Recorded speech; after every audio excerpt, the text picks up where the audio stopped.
ಕೈಲಾಸದಲ್ಲಿ ಒಬ್ಳೇ ಇದ್ದ ಪಾರ್ವತಿ ದೇವಿ ಶಿವ ಅಲ್ಲಿ ಇಲ್ಲದೆ ಇರುವ ಸಮಯದಲ್ಲಿ ಹಿಟ್ಟನ್ನ ತಗೊಂಡು ಒಂದು ಗೊಂಬೆಯನ್ನ ತಯಾರು ಮಾಡಿದ್ರು.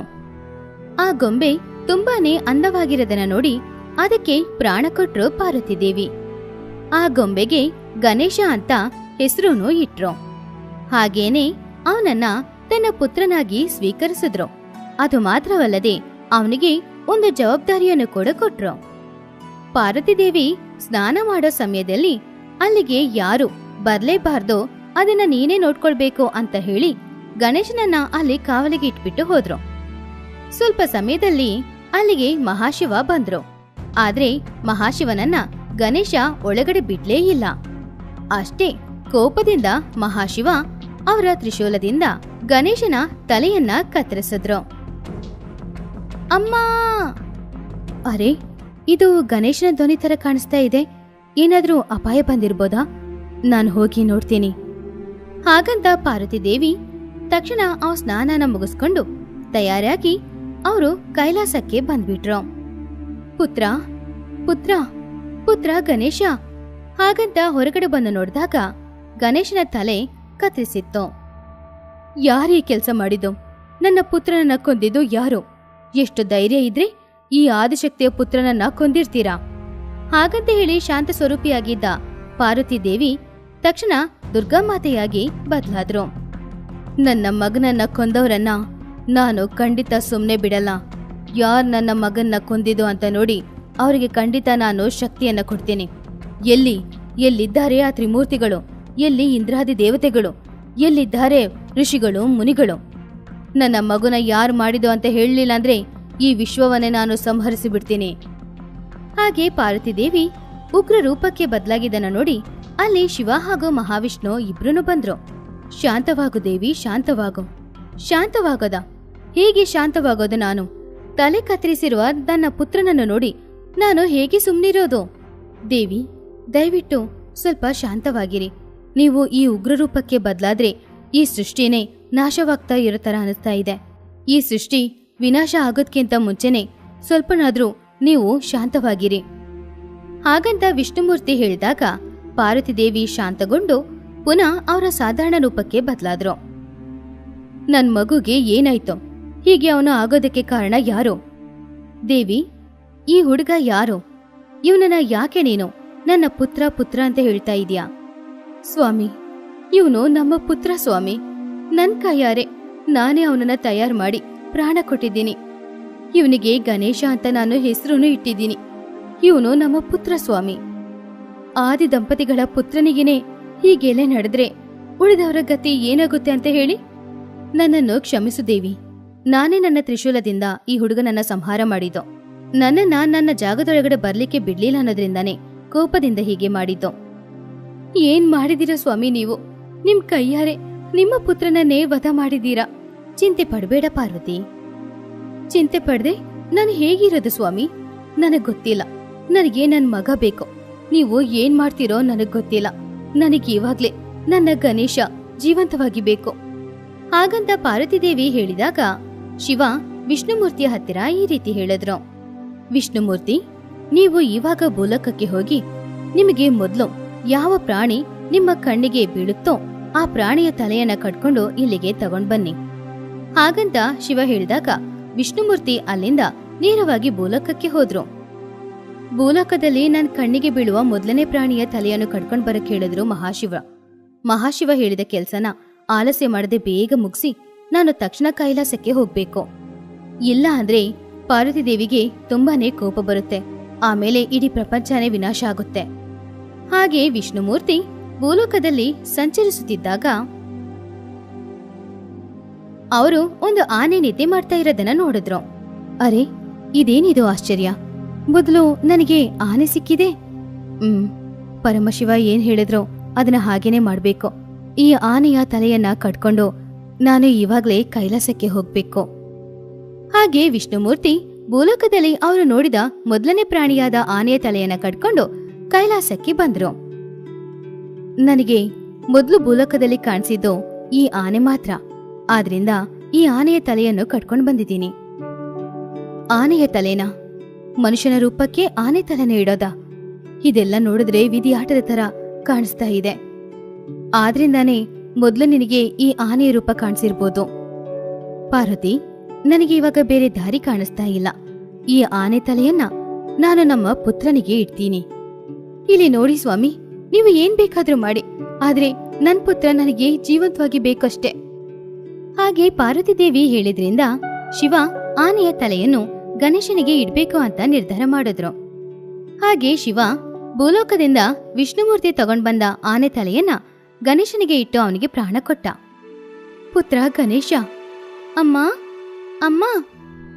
ಹಾಗೆ ಗಣೇಶ ತನ್ನ ತಾಯಿಯನ್ನ ತಪ್ಕೊಂಡ. ಪುತ್ರ ಗಣೇಶ, ಇವರೇ ನಿಮ್ಮ ತಂದೆ. ನನ್ನನ್ನ ಕ್ಷಮಿಸ್ಬಿಡಿ ತಂದೆಯೇ. ನೀವು ಅಂತ ಗೊತ್ತಿಲ್ದೆ ನಿಮ್ಮತ್ರ ನಾನು ತುಂಬಾ ತಪ್ಪಾಗಿ ನಡ್ಕೊಂಡ್ಬಿಟ್ಟೆ. ಪರವಾಗಿಲ್ಲ ಪುತ್ರ, ನಾನ್ ಕೂಡ ಇನ್ಮುಂದೆ ನನ್ ಕೋಪನ ಸ್ವಲ್ಪ ಕಡಿಮೆ ಮಾಡ್ಕೊಳ್ತೀನಿ. ಹಾಗೆ ಶಿವ, ಪಾರ್ವತಿ ದೇವಿ, ಗಣೇಶ ಆ ದಿನದಿಂದ ಕೈಲಾಸದಲ್ಲಿ ಸಂತೋಷವಾಗಿ ಬಾಳ್ತಾ ಇದ್ರು. ಕೈಲಾಸದಲ್ಲಿ ಗಣೇಶ ಹಾಗೂ ಕಾರ್ತಿಕೇಯ ಇಬ್ರು ಆಟಾಡ್ತಾ ಇದ್ರು. ಹಾಗೆ ಆಟಾಡ್ತಾ ಇದ್ದ ಆ ಸಮಯದಲ್ಲಿ ಅವರಿಬ್ರಿಗೂ ತುಂಬಾನೇ ಹಸುವಾಗ್ತಾ ಇತ್ತು. ಆದ್ರೆ ಆ ಸಮಯದಲ್ಲಿ ದೇವಿ ಪಾರ್ವತಿ ಕೈಲಾಸದಲ್ಲಿ ಇತ್ತಿಲ್ಲ. ಅದೇ ರೀತಿ ಶಿವಯ್ಯ ಕೂಡ ತುಂಬಾನೇ ಆಳವಾದ ಧ್ಯಾನದಲ್ಲಿ ಇದ್ರು. ಸುಬ್ರಹ್ಮಣ್ಯ, ನನಗೆ ತುಂಬಾ ಹಸಿವಾಗ್ತಾ ಇದೆ. ನಿನಗೂ ಹಸಿವಾಗ್ತಿದ್ಯಾ? ಹೌದಣ್ಣ, ನನಗೂ ಹಸಿವಾಗ್ತಾ ಇದೆ. ಸರಿ ಬಾ, ಇವಾಗ್ಲೇ ನಾವು ಅಮ್ಮನ ಹತ್ರ ಹೋಗುವ. ಅಮ್ಮ ನಮಗೋಸ್ಕರ ಏನಾದ್ರೂ ಅಡಿಗೆ ಮಾಡಿ ಇಟ್ಟಿರ್ತಾರೆ. ಹಾಗೆ ಗಣೇಶ ಕಾರ್ತಿಕೇಯ ಇಬ್ರು ಕೂಡ ಅಡಿಗೆ ಮನೆಗೆ ಹೋದ್ರು. ಆದ್ರೆ ಅಡಿಗೆ ಮನೆಯಲ್ಲಿ ದೇವಿ ಪಾರ್ವತಿ ಇಲ್ಲ. ಅರೆ, ನಾನು ಈ ವಿಷಯನೇ ಮರ್ತುಬಿಟ್ಟೆ. ನಿನ್ನೆ ತಾನೇ ಅಮ್ಮ ಭೂಲೋಕದಲ್ಲಿರುವ ಭಕ್ತರ ಮನೆಗೆ ಪೂಜೆಗೆ ಅಂತ ಹೋಗಿದ್ದಾರೆ. ಹೌದಣ್ಣ, ನಾನು ಕೂಡ ಹಸಿವಲ್ಲಿ ಈ ವಿಷಯವನ್ನ ಮರ್ತುಬಿಟ್ಟೆ. ಬನ್ನಿ, ತಂದೆ ಏನ್ ಮಾಡ್ತಿದ್ದಾರೆ ಅಂತ ನೋಡೋಣ. ಹಾಗಂತ ಅನ್ಕೊಂಡು ಗಣೇಶ ಹಾಗೂ ಕಾರ್ತಿಕೇಯ ಇಬ್ರು ಶಿವಯ್ಯನನ್ನ ನೋಡಕ್ಕೆ ಹೋದ್ರು. ಆದ್ರೆ ಶಿವಯ್ಯ ಸಂಪೂರ್ಣವಾಗಿ ಧ್ಯಾನದಲ್ಲಿ ಮುಳುಗೋಗಿದ್ರು. ತಂದೆ ಧ್ಯಾನದಲ್ಲಿದ್ದಾರೆ. ಇವಾಗ ತಂದೆ ಹತ್ರ ಮಾತಾಡ್ಲಿಕ್ಕಾಗಲ್ಲ. ಆದ್ರೆ ಇನ್ನೊಂದು ಕಡೆ ನನಗೆ ತುಂಬಾ ಹಸಿವಾಗ್ತಾ ಇದೆ. ಅಣ್ಣ, ನಮ್ಗೆ ಈಗ ಇಷ್ಟವಾದ ಆಹಾರವನ್ನು ಯಾರು ಮಾಡಿಕೊಡ್ತಾರೆ? ಹಾಗೆ ಗಣೇಶ ಹಾಗೂ ಕಾರ್ತಿಕೇಯ ಇಬ್ರು ಯೋಚನೆ ಮಾಡ್ತಾ ಇದ್ರು. ಆ ಸಮಯದಲ್ಲಿ ಆ ಕಡೆ ನಂದಿ ಬರ್ತಾ ಇರೋದನ್ನ ಅವರು ಗಮನಿಸಿದ್ರು. ನಂದಿ, ನಮ್ಮಿಬ್ರಿಗೂ ತುಂಬಾ ಹಸಿವಾಗ್ತಾ ಇದೆ. ದಯವಿಟ್ಟು ನಮ್ಮಿಬ್ರಳಿಗೆ ನೀವು ಅಡಿಗೆ ಮಾಡಿ ಕೊಡ್ತೀರಾ? ಅಯ್ಯೋ, ಹಸಿವಾಗ್ತಾ ಇದ್ಯಾ? ನನಗೆ ದೊಡ್ಡದಾಗಿ ಅಡಿಗೆ ಮಾಡ್ಲಿಕ್ಕೆ ಬರಲ್ಲ. ನಾನು ಪಾರ್ವತಿ ತಾಯಿ ಹಾಗೆ ದೊಡ್ಡದಾಗಿ ಅಡಿಗೆ ಮಾಡಲ್ಲ. ಆದ್ರೆ ನೀವು ಹಸಿವು ಅಂತ ಹೇಳ್ತಿದ್ದೀರಾ ಅಂತ ನನಗೆ ಗೊತ್ತಿರುವ ರೀತಿಯಲ್ಲಿ ನಿಮಗೆ ಅಡಿಗೆ ಮಾಡಿ ಕೊಡ್ತೀನಿ. ಆದ್ರೆ ನನಗೆ ಲಡ್ಡು ಬೇಕು, ಅಣ್ಣನಿಗೆ ಕಡುಬು ಬೇಕು. ಬೇಗ ಇದನ್ನ ಮಾಡಿ ತಗೊಂಬನ್ನಿ. ಹಾಗೆ ಗಣೇಶ ಕಾರ್ತಿಕೇಯ ಇಬ್ರು ಒಂದ್ ಮರದ ಕೆಳಗಡೆ ಕೂತ್ಕೊಂಡು ವಿಶ್ರಾಂತಿ ತಗೊಳ್ತಾ ಇದ್ರು. ಹೀಗಿರುವಾಗ ನಂದಿ ಮಕ್ಕಳ ಹಸುವನ್ನ ತೀರ್ಸೋದಕ್ಕೋಸ್ಕರ ಅಡಿಗೆ ಮನೆಗೆ ಹೋಗ್ತಾ ಇತ್ತು. ಯಾವಾಗ್ಲೂ ಇಲ್ಲದೆ ವಿನಾಯಕ ಸುಬ್ರಹ್ಮಣ್ಯ ಹಸಿವು ಅಂತ ಹೇಳಿದ್ರು. ಅವರ ಹಸಿವನ್ನು ತೀರಿಸಬೇಕು. ಪಾರ್ವತಿ ತಾಯಿಯನ್ನು ಮನಸ್ಸಲ್ಲಿ ನೆನೆಸ್ಕೊಂಡು ಅಡುಗೆಯನ್ನು ಮಾಡ್ತೀನಿ. ಹಾಗಂತ ಯೋಚನೆ ಮಾಡ್ಕೊಂಡ ನಂದಿ ತುಂಬಾನು ಕಷ್ಟಪಟ್ಟು ಗಣೇಶನಿಗೋಸ್ಕರ ಕಾರ್ತಿಕೇಯನಿಗೋಸ್ಕರ ಅಡಿಗೆ ಮಾಡ್ತಾ ಇದ್ರು. ನಂದಿ ಗಣೇಶನಿಗೋಸ್ಕರ ಕಡುಬು ಹಾಗೇನೆ ಕಾರ್ತಿಕೇಯನಿಗೋಸ್ಕರ ಲಡ್ಡುಗಳನ್ನ ಮಾಡಿದ್ರು. ಆಮೇಲೆ ಅವ್ರು ಮಾಡಿದ ಕಡುಬು ಲಡ್ಡುಗಳನ್ನ ಒಂದು ದೊಡ್ಡ ತಟ್ಟೆಯಲ್ಲಿ ಇಟ್ಕೊಂಡು ಅದನ್ನ ಕಾರ್ತಿಕೇಯ ಹಾಗೂ ಗಣೇಶನ ಹತ್ರ ತಗೊಂಡು ಹೋದ್ರು. ನೀವು ಹೇಳಿದ ಅಡಿಗೆಯನ್ನು ನಾನು ತಯಾರಿಸಿದ್ದೀನಿ. ಇದನ್ನು ಸ್ವಲ್ಪ ರುಚಿ ನೋಡಿ ಹೇಗಿದೆ ಅಂತ ಹೇಳಿ. ಹಾಗೆ ನಂದಿ ಕೇಳ್ಕೊಂಡಿದ್ರಿಂದ ತಕ್ಷಣ ಗಣೇಶ ಕಡುಬುಗಳನ್ನ ತಿಂದು ನೋಡ್ದ. ಹಾಗೇನೆ ಕಾರ್ತಿಕೇಯ ಲಡ್ಡುಗಳನ್ನ ತಿಂದು ನೋಡ್ದ. ಅರೆ, ಈ ಲಡ್ಡು ಚೆನ್ನಾಗೇ ಇಲ್ಲ. ಅಮ್ಮ ಎಷ್ಟು ಚೆನ್ನಾಗಿ ಮಾಡ್ತಾರೆ. ನನಗೆ ಯಾವುದು ಇಷ್ಟ ಆಗಿಲ್ಲ. ಹೌದೌದು, ನನಗೂ ಕೂಡ ಈ ಕಡುಬು ಇಷ್ಟ ಆಗಿಲ್ಲ. ಯಾರಾದರೂ ಹೀಗೆ ಮಾಡ್ತಾರಾ? ಅಮ್ಮ ಆಗಿದ್ರೆ ಎಷ್ಟು ಚೆನ್ನಾಗಿ ಮಾಡ್ತಿದ್ರು. ನಾನು ನಿಮಗೆ ಮೊದಲೇ ಹೇಳಿದ್ದೆ, ನಾನು ಪಾರ್ವತಿ ತಾಯಿಗಿಂತ ಚೆನ್ನಾಗಿ ಮಾಡೋದಿಲ್ಲ ಅಂತ. ನಾನು ಯಾವಾಗಲೂ ಅಡಿಗೆನೇ ಮಾಡಲಿಲ್ಲ. ನೀವು ಹಸಿವು ಅಂತ ಹೇಳಿದ್ದಕ್ಕೆ ನಾನು ಅಡಿಗೆ ಮಾಡಿದೆ. ನಾವಿದನ್ನ ತಿನ್ನೋದಿಲ್ಲ, ಆದರೆ ನಮಗೆ ಹಸಿವಾಗ್ತಾ ಇದೆ. ಅಮ್ಮ ಇಲ್ಲದಾಗ ನಮ್ಮ ಹಸಿವನ್ನು ತೀರಿಸುವುದು ನಿಮ್ಮ ಕರ್ತವ್ಯ ತಾನೆ. ಅದಕ್ಕೇನೆ ಮತ್ತೆ ಹೋಗಿ ಲಡ್ಡು ಕಡುಬನ್ನು ಮಾಡಿ ತನ್ನಿ. ಹಾಗಂತ ಗಣೇಶ ನಂದಿಯ ಹತ್ರ ಹೇಳ್ದ. ಪಾಪ ನಂದಿ ಏನು ಮಾಡಕ್ಕಾಗದೆ ಪುನಃ ಅಡಿಗೆ ಮನೆಗೆ ಹೋದ್ರು. ಪುನಃ ತುಂಬಾನು ಕಷ್ಟಪಟ್ಟು ಅಡಿಗೆ ಮಾಡಕ್ಕೆ ಶುರು ಮಾಡಿದ್ರು. ಈ ಸಲ ಹೇಗಾದ್ರೂ ನಾನು ಮಾಡಿದ ಆಹಾರ ಪದಾರ್ಥವನ್ನು ವಿನಾಯಕನಿಗೆ ಸುಬ್ರಹ್ಮಣ್ಯನಿಗೆ ಇಷ್ಟವಾಗಬೇಕು. ಹಾಗಂತ ಹೇಳಿ ತುಂಬಾ ಕಷ್ಟಪಟ್ಟು ಲಡ್ಡುಗಳನ್ನ ಹಾಗೆ ಕಡುಬುಗಳನ್ನ ತಯಾರು ಮಾಡಿದ್ರು. ಹಾಗೆ ತಯಾರು ಮಾಡಿದ ಲಡ್ಡುಗಳನ್ನ ಕಡುಬುಗಳನ್ನ ಗಣೇಶ ಹಾಗೂ ಕಾರ್ತಿಕೇಯನ ಹತ್ರ ತಗೊಂಡು ಹೋದ್ರು. ಈ ಸಲ ರುಚಿ ನೋಡಿ, ನಾನು ಈ ಸಲ ತುಂಬ ಜಾಗೃತೆಯಿಂದ ಅಡಿಗೆ ಮಾಡಿದ್ದೀನಿ. ನಾನು ಈ ಸಲ ಮಾಡಿದ ಆಹಾರ ಪದಾರ್ಥ ನಿಮಗೆ ಖಂಡಿತವಾಗಿಯೂ ಇಷ್ಟವಾಗಬಹುದು. ಹಾಗೆ ನಂದಿ ಪುನಃ ಕಷ್ಟಪಟ್ಟು ತಯಾರು ಮಾಡಿದ ಕಡುಬುಗಳನ್ನ ಹಾಗೆ ಲಡ್ಡುಗಳನ್ನ ಗಣೇಶ ಹಾಗೂ ಕಾರ್ತಿಕೇಯನ ಹತ್ರ ಕೊಟ್ರು. ಗಣೇಶ ಕಾರ್ತಿಕೇಯ ಇಬ್ರು ಅದನ್ನ ತಿಂದು ನೋಡಿ ಈ ರೀತಿ ಹೇಳಿದ್ರು. ಇದಕ್ಕಿಂತ ಮುಂದೆ ಮಾಡಿದ ಕಡುಬು ಚೆನ್ನಾಗಿತ್ತು, ಇದು ಚೆನ್ನಾಗಿಯೇ ಇಲ್ಲ. ಹೌದಣ್ಣ, ನೀವ್ ಹೇಳಿದ್ದು ನಿಜವಾಗ್ಲೂ ಸತ್ಯ. ಈ ಲಡ್ಡು ಕೂಡ ಚೆನ್ನಾಗಿಲ್ಲ. ಯಾರು ನಮ್ಮ ಹಸಿವನ್ನು ತೀರಿಸ್ತಾರೋ. ಹಾಗೆ ಗಣೇಶ ಹಾಗೂ ಕಾರ್ತಿಕೇಯ ಇಬ್ರು ಮಾತಾಡ್ತಾ ಇದ್ರು. ಆವಾಗ ಪಾರ್ವತಿ ದೇವಿಯ ಭಕ್ತನಾದ ಒಬ್ರು ಋಷಿಗಳು ಕೈಲಾಸಕ್ಕೆ ಬರ್ತಾ ಇದ್ರು. ಆ ಋಷಿಗಳ ಹೆಸರು ಅಂಬಾದಾಸ. ನಂದಿ, ಪಾರ್ವತಿಯಮ್ಮ ಎಲ್ಲಿದ್ದಾರೆ? ನಾನು ತಾಯಿಯ ದರ್ಶನಕ್ಕೋಸ್ಕರ ಭೂಲೋಕದಿಂದ ಬಂದಿದ್ದೀನಿ. ಅಂಬದಾಸನ ಇವಾಗ ತಾಯಿ ಭೂಲೋಕದಲ್ಲೇ ಇದ್ದಾರೆ. ಭೂಲೋಕದಲ್ಲಿ ಭಕ್ತರಿಂದ ಪೂಜೆಯನ್ನು ಸ್ವೀಕರಿಸುತ್ತಿದ್ದಾರೆ. ಹೌದಾ? ನನಗೆ ಈ ವಿಷಯನೇ ಗೊತ್ತಾಗಿಲ್ಲ. ನಾನು ತಾಯಿಯ ದರ್ಶನಕ್ಕೋಸ್ಕರ ಇಲ್ಲಿಗೆ ಬಂದೆ. ಹೌದು, ವಿನಾಯಕ ಸುಬ್ರಹ್ಮಣ್ಯ ಯಾಕೆ ಇಷ್ಟೊಂದು ಚಿಂತೆಯಲ್ಲಿದ್ದಾರೆ? ನಮಗೆ ತುಂಬಾ ಹಸಿವಾಗ್ತಾ ಇದೆ. ನಮ್ಮ ಹಸಿವನ್ನು ತೀರಿಸುವವರು ಯಾರೂ ಇಲ್ಲ. ಅಯ್ಯೋ, ಯಾರು ಇಲ್ಲದಿದ್ರೆ ಏನು? ನಾನಿದ್ದೀನಲ್ವಾ? ಹೇಳಿ, ನಿಮ್ಗೇನ್ ಬೇಕು ಅಂತ. ನಾನು ಇವಾಗ್ಲೇ ಅಡಿಗೆ ಮನೆಗೆ ಹೋಗಿ ನೀವು ಕೇಳಿದ ಆಹಾರ ಪದಾರ್ಥವನ್ನು ಮಾಡಿ ತಗೊಂಬರ್ತೀನಿ. ನನಗೆ ಕಡುಬು ಬೇಕು, ಸುಬ್ರಹ್ಮಣ್ಯನಿಗೆ ಲಡ್ಡು ಬೇಕು. ನೀವು ಬೇಗ ಅಡಿಗೆಯನ್ನು ಮಾಡಿ ತಗೊಂಬನ್ನಿ. ಹಾಗೆ ಮಕ್ಕಳು ಕೇಳಿದ್ರಿಂದ ಅಂಬಾದಾಸ ಅಡಿಗೆ ಮನೆಗೆ ಹೋದ್ರು. ನನ್ನ ತಾಯಿಯ ಮಕ್ಕಳು ಹಸಿವಲ್ಲಿದ್ರೆ ನಾನು ಖಂಡಿತ ತಡ್ಕೊಳ್ಳಲ್ಲ. ತಕ್ಷಣ ಅವರಿಗೋಸ್ಕರ ಆಹಾರ ಪದಾರ್ಥವನ್ನು ಸಿದ್ಧಪಡಿಸುತ್ತೀನಿ. ಹಾಗೆ ಅಂಬಾದಾಸ ತುಂಬಾನೇ ಶ್ರದ್ಧೆಯಿಂದ ಮಕ್ಕಳಿಗೋಸ್ಕರ ಅಡಿಗೆ ಮಾಡ್ತಾ ಇದ್ರು. ಹಾಗೆ ಮಾಡಿದ ಆಹಾರ ಪದಾರ್ಥಗಳನ್ನ ಮಕ್ಕಳು ಇಬ್ರಿಗೂ ತಿನ್ನಕ್ಕೆ ತಗೊಂಡ್ ಬಂದು ಕೊಟ್ರು. ಅರೆ ನಂದಿ, ನೀವು ಮಾಡಿದ ಆಹಾರ ಪದಾರ್ಥನೇ ಚೆನ್ನಾಗಿತ್ತು, ಇದು ಸ್ವಲ್ಪ ಕೂಡ ಚೆನ್ನಾಗಿಲ್ಲ. ಇದನ್ನು ತಿನ್ಲಿಕ್ಕೆ ನಮ್ಮಿಂದ ಆಗಲ್ಲ. ಹಾಗಂತ ಹೇಳಿ ಅವರು ಆ ತಟ್ಟೆನ ತಳ್ಳೋದ್ರು. ಆವಾಗ ಆ ತಟ್ಟೆ ಹಾರ್ಕೊಂಡು ಹೋಗಿ ಅದರಲ್ಲಿದ್ದ ಲಡ್ಡುಗಳು ಶಿವಯ್ಯನ ಪಾದದಡಿಗೆ ಹೋಗಿ ಬಿತ್ತು. ಆ ಸಮಯಕ್ಕೆ ಸರಿಯಾಗಿ ದೇವಿ ಪಾರ್ವತಿ ಕೈಲಾಸಕ್ಕೆ ಬಂದ್ರು.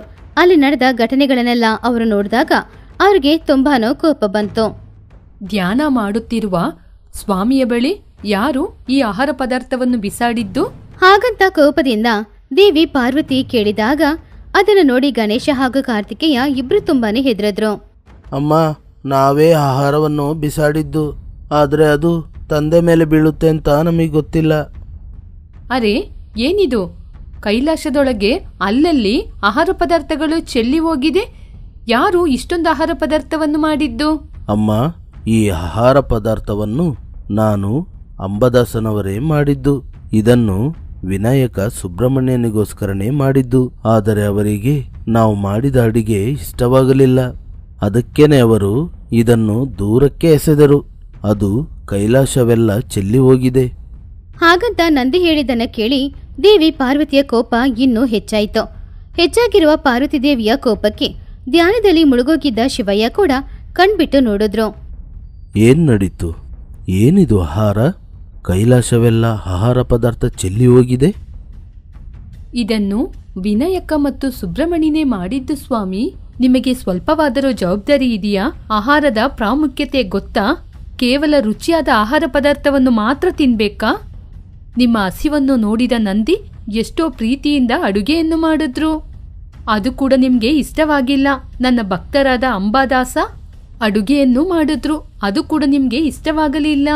ನಿಮಗೆ ಅಡುಗೆ ಇಷ್ಟವಾಗದಿದ್ರೆ ಪರವಾಗಿಲ್ಲ, ಇಷ್ಟವಾಗಿಲ್ಲ ಅಂತ ಆಹಾರ ಪದಾರ್ಥವನ್ನು ಎಸೆಯುವುದಾ? ಧ್ಯಾನದಲ್ಲಿರುವ ನಿಮ್ಮ ತಂದೆಯ ಮೇಲೆ ಆಹಾರವನ್ನು ಹೀಗೆ ಎಸಿತಾರಾ? ಹಾಗಂತ ದೇವಿ ಪಾರ್ವತಿ ಗಣೇಶ ಹಾಗೂ ಕಾರ್ತಿಕೇಯನನ್ನ ಬೈದ್ರು. ಅಡುಗೆ ಮಾಡುವುದು ಎಷ್ಟು ಕಷ್ಟ ಅಂತ ನಿಮ್ಗೆ ಗೊತ್ತಾಗ್ಬೇಕು. ನನಗೆ ತುಂಬಾ ಹಸಿವಾಗ್ತಾ ಇದೆ. ನನಗೆ ಎಷ್ಟು ಹಸಿವಾಗ್ತಿದೆ ಅಂತ ಮಾತಿನಿಂದ ಹೇಳಕ್ಕೆ ಆಗ್ತಾ ಇಲ್ಲ. ನೀವೇ ನನ್ನ ಹಸಿವನ್ನು ತೀರಿಸಬೇಕು.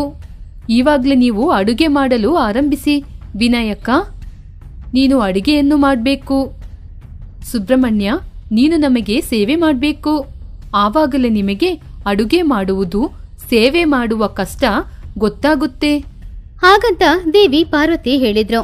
ಅಂಬಾದಾಸ ದೇವಿ ಪಾರ್ವತಿಯ ಹತ್ತಿರ ಆಶೀರ್ವಾದ ತಗೊಂಡು ಅಲ್ಲಿಂದ ಭೂಲೋಕಕ್ಕೆ ಹೋದ. ನಂದಿ ಕೈಲಾಸ ದ್ವಾರದ ಹತ್ತಿರ ಹೋದ. ಗಣೇಶ ಹಾಗೂ ಕಾರ್ತಿಕೇಯ ಇಬ್ರು ಕೂಡ ಅಡಿಗೆ ಮಾಡೋದಕ್ಕೋಸ್ಕರ ಅಡಿಗೆ ಮನೆಗೆ ಹೋದ್ರು.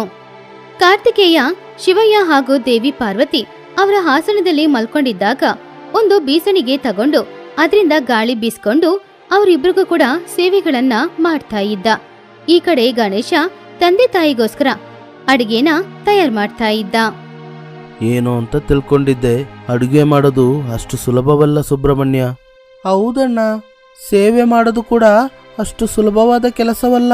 ಅದಕ್ಕೆ ಪ್ರೀತಿ ಭಕ್ತಿ ಎಲ್ಲನೂ ಮುಖ್ಯ. ಅಮ್ಮ ಹೇಳಿದ್ದು ನಿಜಾನೇ. ಕೆಲಸ ಮಾಡುವ ತನಕ ಆ ಕೆಲಸದ ಕಷ್ಟ, ಅದರ ಪ್ರಾಮುಖ್ಯತೆ ನಮಗೆ ಗೊತ್ತಾಗಲ್ಲ. ಹಾಗೆ ಕಾರ್ತಿಕೇಯ ತಂದೆ ತಾಯಿಗೋಸ್ಕರ ಸೇವೆಗಳನ್ನ ಮಾಡ್ತಾ ಇದ್ರು. ಈ ಕಡೆ ಗಣೇಶ ತಂದೆ ತಾಯಿಗೋಸ್ಕರ ಕಷ್ಟಪಟ್ಟು ಅಡಿಗೆ ತಯಾರು ಮಾಡ್ತಾ ಇದ್ದ. ಹಾಗೆ ತಯಾರು ಮಾಡಿದ ಆಹಾರವನ್ನ ತಂದೆ ತಾಯಿಯ ಹತ್ರ ತಗೊಂಡು ಹೋಗಿ ಕೊಟ್ರು. ಆ ಆಹಾರ ಎಲ್ಲಾನು ತುಂಬಾ ರುಚಿಯಾಗಿತ್ತು. ಹಾಗೆ ಗಣೇಶ ಕಾರ್ತಿಕೇಯ ಇಬ್ರು ಕೂಡ ಅವರ ತಾಯಿಯ ಕೋಪವನ್ನ ಕಡಿಮೆ ಮಾಡಿದ್ರು. ಹಾಗೇನೆ ಅವರ ಹಸುವನ್ನ ತೀರ್ಸಿದ್ರು. ಹಾಗೆ ಆಹಾರದ ಬೆಲೆ ಏನು ಅನ್ನೋದನ್ನ ತಿಳ್ಕೊಂಡ್ರು.